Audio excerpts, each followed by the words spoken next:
Hi, I'm Camila Torres. And I'm Gabriel Chen, and you're watching Burnaby Connect. Boy, do we have an electrifying show for you today. You said it, Camila. This month's show is arts and entertainment, so be prepared to be entertained. Right. And arted. Okay, first off, we have Ziggy Linklater with the photography segment.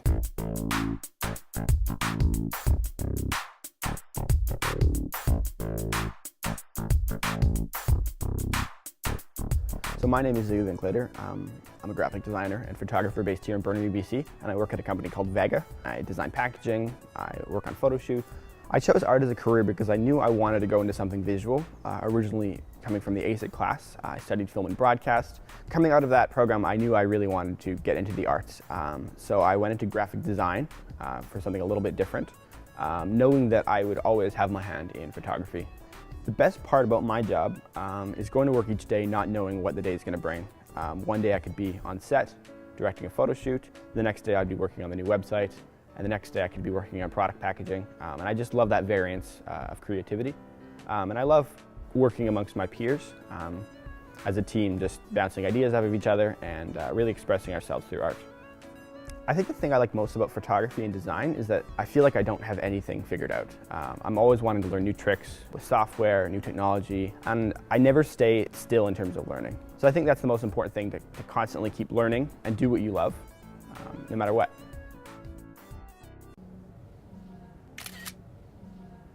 I wish my pictures was good as his. Well, while she's clicking away, check out Christian Legacy, clacking away. Enjoy. My name is Christian Legacy. I'm an actor, dancer, singer, voiceover artist, musician, and choreographer. Funny enough to say, I've been tap dancing for 17 years, which, with how old I am, is a very scary thought. I started tap dancing at the age of 3, and I actually got into it because my mom used to choreograph musicals in town. So I used to go with her to all of her performances, and she threw me in dance class.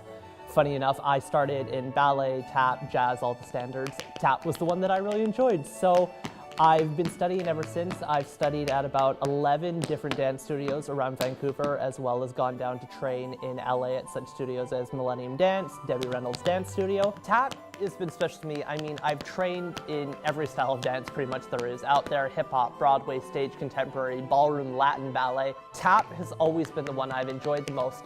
To me, it's really special because it's one of the only styles of dance where you're not only a dancer, but you're also a musician. Especially in Vancouver, I found the tap community has kind of shrunk because it is a very complicated style of dance and it takes a lot of hard work and training. So what I find neat about that is the ones who do tap, the ones who are in tap, love it more than life itself. There isn't much tapping anymore, and tap has started kind of shrinking, I found, in the community of Vancouver. I understand to a point. It is very expensive because of the tap shoes, because of the upkeep of the shoes, all the classes, all the training. It is a very complicated style. But what I found really neat in that is that the community of tappers that we do have, I find, is a really strong knit community. I studied for quite some time at a studio called Vancouver Tap Dance Society. And what was really neat is they were so much on the thought of, let's bring the community together. I mean, there's no hurt in trying it. I mean, it's either going to be something you like or you don't like. The tappers in this community are really neat. I've met a lot of great people over the years, and I wouldn't trade it for anything. Boots and cats and boots and cats and boots and cats. Yo, yo, yo. Sorry, after all that tappin', we couldn't help but rappin'. If you want a treat, you gotta listen to this beat on the street. Now you gotta hear the lead. Now may the show proceed. Next up, we got Apex Breed. I'm Dino. I'm Jarvis Pearls. We're Apex Breed. Yeah. Flex. Hey. Flex. Yeah. If you're like, have something in your head and you're like passionate about it, like, do it. Like, if your friends are like not like on your back and not supporting you, just whatever, you don't need them when you have like that passion. And like, I wanna like give kids that are lost, kids that aren't doing so great, like, not to be on that like note, but like, it's a good, like, music helps people. Music is like, it's a drug that's addictive, and it doesn't like harm you, and it helps you. And I want to do that. I want to give that to kids that are like not in the best situation. Even if you're in a good situation, I want you to like listen to music, feel it, not hear it. type of, you know. Exactly. For me, like going on the same point that he just talked about, it's all inspiring, you know what I mean? Inspiring someone to be better, inspiring people to realize the full potential to what they can do.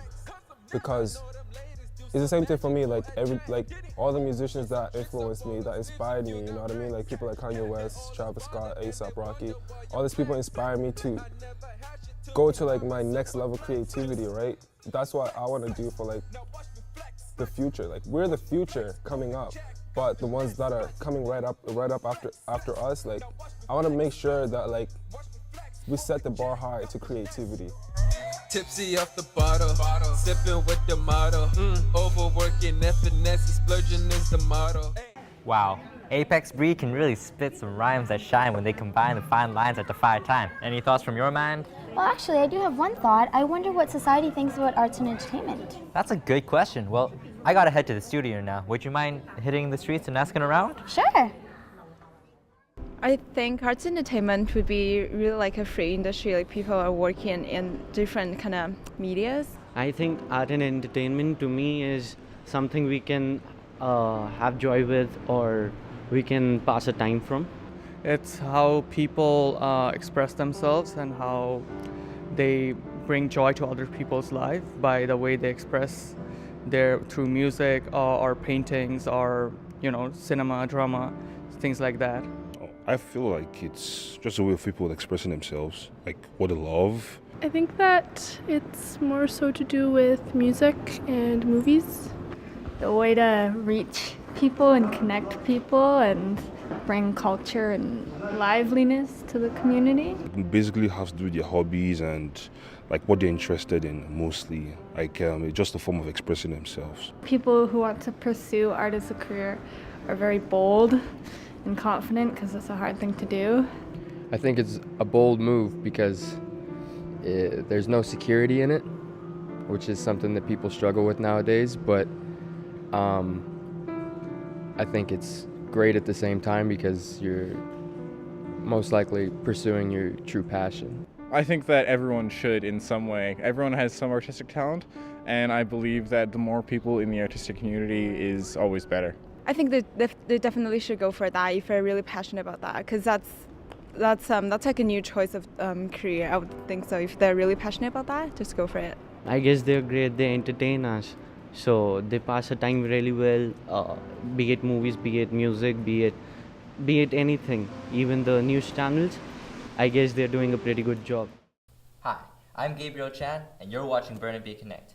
Here we have our guest Spencer Jody, who is an amazing trumpet player.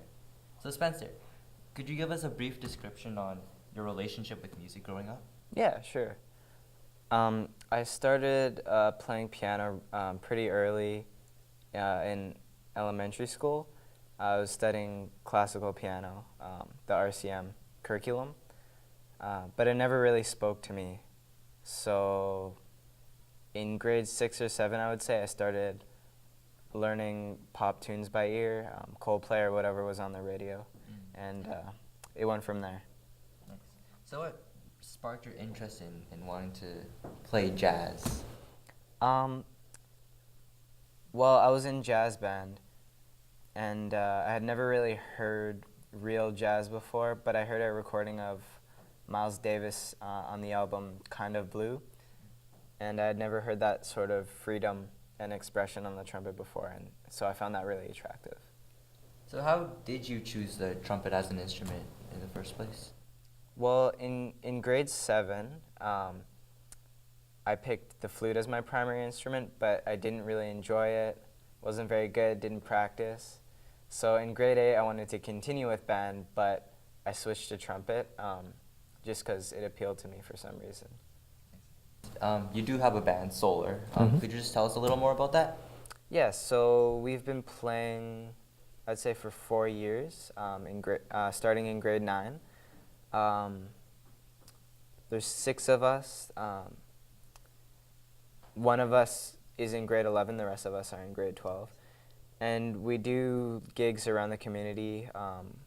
We've done the VIP room for the RCMP musical ride, banquets for BC minor hockey, BC junior hockey.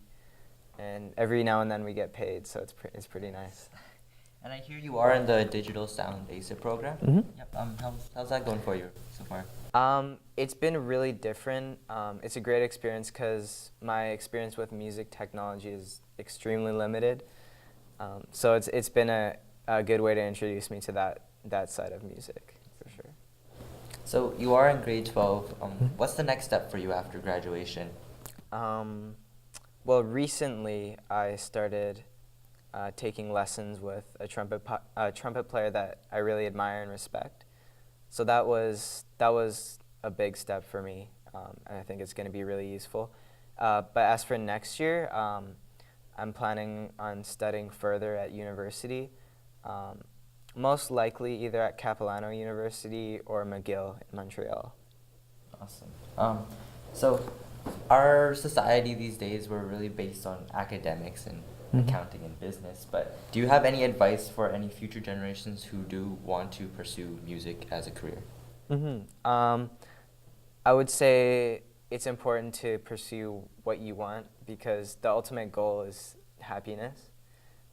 So I would say do whatever fulfills you. That being said, it is important to keep reasonably high academic standards. For example, you need to pass English in order to graduate. Yeah. All right. Well, thank you for your time. We wish you all the best for what the future has in hold for you. Next up, we got Spencer's band Solar playing, so stay tuned.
Wow.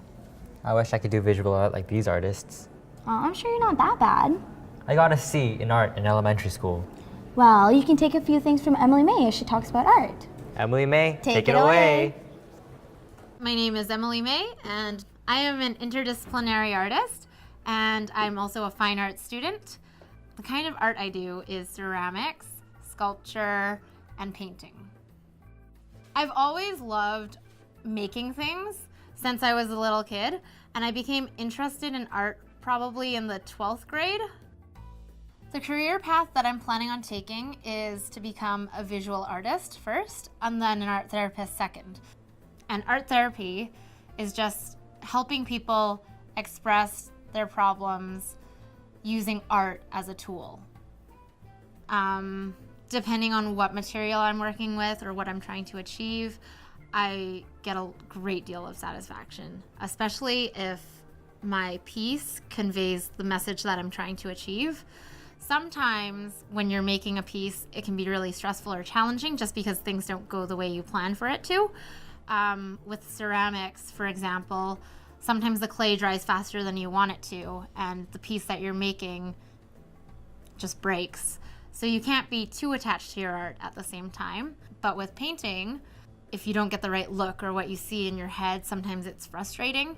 But when you achieve something that wasn't what you wanted, that works out as well, that's also really satisfying in the end, because you've learned through this process just a different method or technique or something that you weren't planning for but got. If you are planning on pursuing any art in any form, chase your dreams. Just do it. It's great. Whether you want to pursue it as a hobby or just dive into it as a career option, I fully recommend it. The process is well worth it and speaks to my heart. Hey Camille, are you okay? Well, I've always wanted to be an artistic person, but I've never found the right program. Well, lucky for you, there's an art program at Burn Creek, so stick around and check that out. Hello, I'm Judy McLeod. I'm an art teacher here at Burn Creek Secondary. I've been an art teacher in the Burnaby district for 22 years. What made me want to become an art teacher?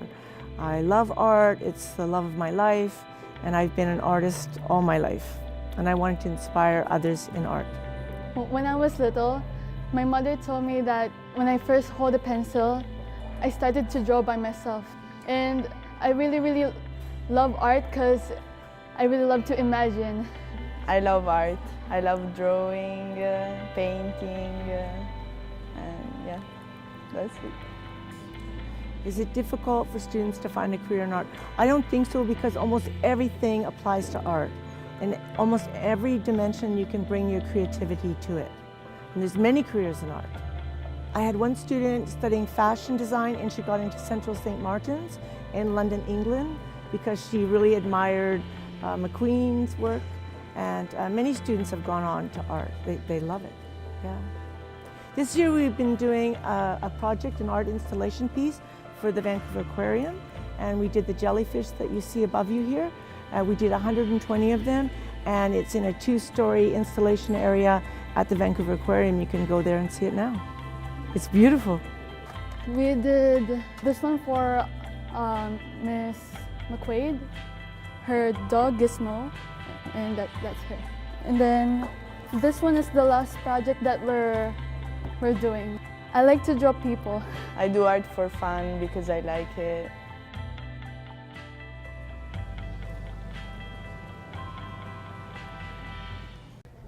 Hey Camila, do you have a minute? Yeah, I have to be in the in-studio for a bit, but what's up? Well, I want to go to a film program, but I'm always so busy with school. Do you know any film programs that offer a 1-week course? Yes, I do, so let me introduce you to Evan Allen. Hi guys, my name is Camila Torres, and you guys are watching Burnaby Connect. Today we have our special guest, Evan Allen, from the Gulf Islands Film and TV School. Thank you so much for being with us and welcome. Thank you for having me. Okay, first off, I want to start off with telling us how you became the owner of the school and how you went through that path. Well, I was a student in 1999. I had a brilliant career in Vancouver. I ended up moving to Las Vegas. I was going to build a school similar to this one. There, But then I ended up coming back to the school to mentor, and then was offered if I wanted to buy it because the owner was having health issues and he was going to sell it, or have to shut it down. So I wanted to save the school that gave me a career. That's very sweet. How did your experience in film school shape up your life today? Well, I always wanted to be in film and television and music and things like that. And you know, I was going to go to one of those really expensive film schools, and my uncle he said, go here to this school and I'll pay for it instead. So I went there. I did some courses over 2 months and then went directly into film and television right after that, and never looked back. And it ended up being the best decision of my life. Okay, and can you tell us a little bit about the scholarships that Gulf Islands offers to students? We have a scholarship application on our website where anybody can apply. Okay, tell us a little bit of the course you guys offer at the school. We have about 10 courses right now. We have the dramatic film production, documentary filmmaking, visual effects and animation, 3D computer animation, game design, film photography, and there's a couple more in there too. Okay, and can you tell us a little bit about the scholarships that Gulf Islands offers to students? We have a scholarship application on our website where anybody can apply. Exceptional students, students who don't have the financial means to get to the school, because we would rather have somebody come to the school than not be able to come to the school. Right? And we also give scholarships out to a lot of film festivals. We give them to schools to give to students as well, which is very cool. And can you tell us the name of the website just to... The website is www.giftsfilms.com, and you can find all the information you need there. All right, so thank you so much, and next up we'll have the rant with Jason. Oh, hi, I didn't see you there. Come on, let's go for a walk. There's something I want to talk to you guys about. Art. Do you know what art is? Do you know what art means? Well, art to me can be whatever you want it to be. Art is kind of like a language that can be perceived in so many different ways. It is a language that can do so many wonderful things for people. However, some people have a hard time understanding this. Take my parents, for example. Well, they think that getting a job in the arts is sort of voodoo, hoodoo, brouhaha, and they want me to get a degree in computer science so I can work 8 hours a day for 5 days a week. Well, sorry, Mom and Dad, that's a bit boring for my taste. Well, you know what I really want to be when I grow up? I want to be a film director. I want to make people laugh and cry. I want to inspire and share my ideas with the world. I think I got a pretty good shot at it. Besides, I have just as many Oscars as Leonardo DiCaprio. Showtime. Well, my point being is that there are so many talented and passionate young artists out there that could be told, you shouldn't get a job in the arts. You know why? Well, because you're not going to be successful. You're not going to have enough pay. You're not going to have a stable lifestyle. Well, guess what? What would happen if we listened to these people, huh? What would happen? Well, first of all, we wouldn't have people on TV. I wouldn't be here talking about it. We wouldn't be having this one-on-one conversation. We wouldn't have people on the internet to entertain us. Just imagine that, all right? No Netflix, no YouTube, none of that. All right? And we wouldn't have dancers or musicians to fill up Broadway, to light it up. We wouldn't have any, artists to fill up the galleries all around the world. And besides, we wouldn't have cooks to cook the food. And no, not the food. Well, you know what I think about this at the end of the day? I think that if you've got the passion and the determination, you should just go for it. You don't need to listen to those people bring you down. What do they know about you? You could be the next best poet, and you might not even know it. Because out in the real world, although it's important to listen to what's in here, it's also very important to listen to what's inside there as well. This has been Jason Soon, and I'll be signing off. Well, that's all we have for today, guys. Thanks for watching. See you next time. Bye-bye now.